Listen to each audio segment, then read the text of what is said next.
Gandang tiyempo. Agad pinapirma ng 2-year deal si Joshua Monson bago mahuli ang lahat. Good news ito.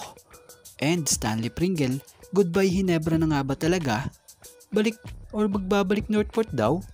So yan nga ang ating mga tatalakayin, pero bago ang lahat shoutout muna sa mga solid nating ka-teammate na sila JJ Sibum, Nestor Armodal, Dante Victor, Larry Lumibaw, and Juan Solige.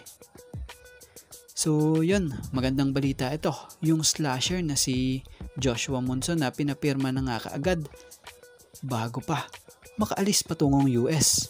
So pumirma si Joshua Monson ng 2-year contract para ipagpatuloy ang serbisyo dito sa Northport Batang Pier. Batay sa report nagustuhan ng Northport ang nakaraang mga performance nitong si Joshua Monson, na kung saan ito ngay ang naging secondary option ng team nila. Kung saan sa kakatapos lang na Philippine Cup ng PBA ngayong 48 season nag-average nga ito ng 11.3 points per game, 4.3 rebounds per game, and 3.5 assists per game. So napakahusay na slasher ng 29-year-old guard forward na player na to. Bukod dyan, matindi rin kung dumipensa ito. Kaya naman di na tayo magtataka kung muli nga siyang operan or papirmahin ng bagong kontrata ng Northport, dahil kung tutuusin, deserve naman niya talaga. At malipat tayo about sa sumunod nating topic patungkol sa nabasa nating post inside of the PBA, na kung saan magbibigay nga lamang muli tayo ng kaunting reaksyon at opinion batay sa sinabi rito. So ayon nga sa nakapaloob rito, breaking, Stanley Pringle malapit nang i-trade pabalik sa Northport. Ayon sa FB at YT Live ng sports analyst na si Sir Snow Badwa, ay ite-trade nga daw pabalik ng Hinebra si Stanley Pringle sa Northport, dahil siya nga daw ay nagkakaedad na at lagi nang nagkaka-injured at di na magamit ni Coach Tim pag kailangan nila siya. Pero wala pa namang nilalabas o sinasabi si Snowbomb kung sino ang gusto nilang kapalit ni Pringle. Kaya mga ka-inside, sino sa tingin nyo ang kukunin ng Hinebra kapalit ni Pringle?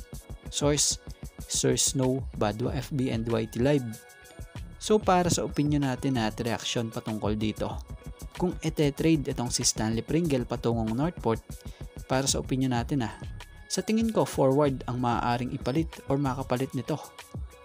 Inuulit ko opinion lamang po ito batay rito sa nabasa natin ito.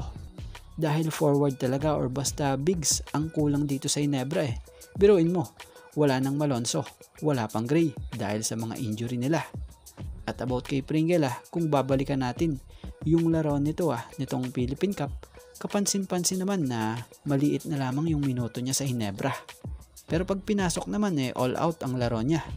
Magaling pa din talaga kahit veterano na. Ganun pa din ang galawan niya. At kung tutuusin may nadagdag pa nga sa skills niya yung pagiging hindi na ballhag sa bola. At yung laro niya, kita mong meron pa nga ring spark ito talaga. Kaya kaya niya pa nga ring sumabay sa mga laro kahit na sa mga mas bata sa kanya. So ganito pa rin kahusay ngayon itong si Stanley Pringle. At kung tutuusin hindi pa rin naman kumukupas ito At kung tutuusin oras lang naman din ang kulang nito sa Hinebra or minuto. Pero kung mabibigyan ito ng mas mahabang minuto, baka mas lalo pa ito mag-click or mag-boom dito sa Hinebra.